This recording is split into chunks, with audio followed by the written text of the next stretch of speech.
ازيكم؟ ايه الاخبار؟ يا رب تكونوا بخير وبصحة وبسعادة. دول افريقيا غنية بموارد طبيعية كتير.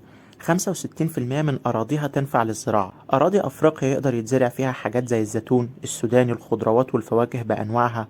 اكيد بتسأل ازاي القارة غنية بكل الحاجات دي ورغم كده فقيرة فقر مدقع، لدرجة ان حتى الاطفال فيها بيشتغلوا عشان يساعدوا اهلهم.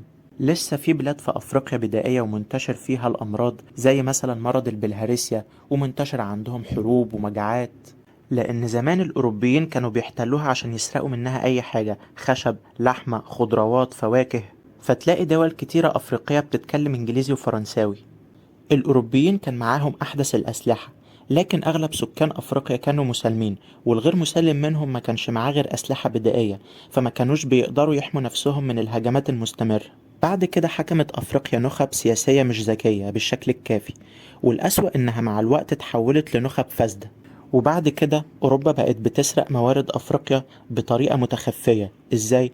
عن طريق شركات أجنبية بتعمل نفسها إنها جاية تعمل استثمارات. وفي شركات كانت بتعمل مشاريع لدول أفريقيا، ولما النخب السياسية ما تقدرش إنها تدفع لهم الفلوس أو القرض في ميعاده، كانت الشركة دي بتروح حاجزة على أي حاجة. وفي دول كانت بتعمل حروب أهلية بين القبائل وبعضها زي روسيا مثلا، علشان تبيع سلاح وتكسب، وبالمرة يتشغلوا عن النهب اللي بيحصل في بلادهم. رغم كل النهب ده، لسه دول أفريقيا غنية.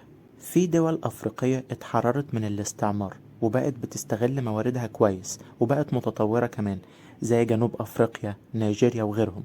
وأنا عملت فيديو عن أكتر دول أفريقيا المتقدمة، ممكن تقدر ترجع له وتشوفه. يمكن في المستقبل أفريقيا تبقى متقدمة أكتر من أمريكا وأوروبا.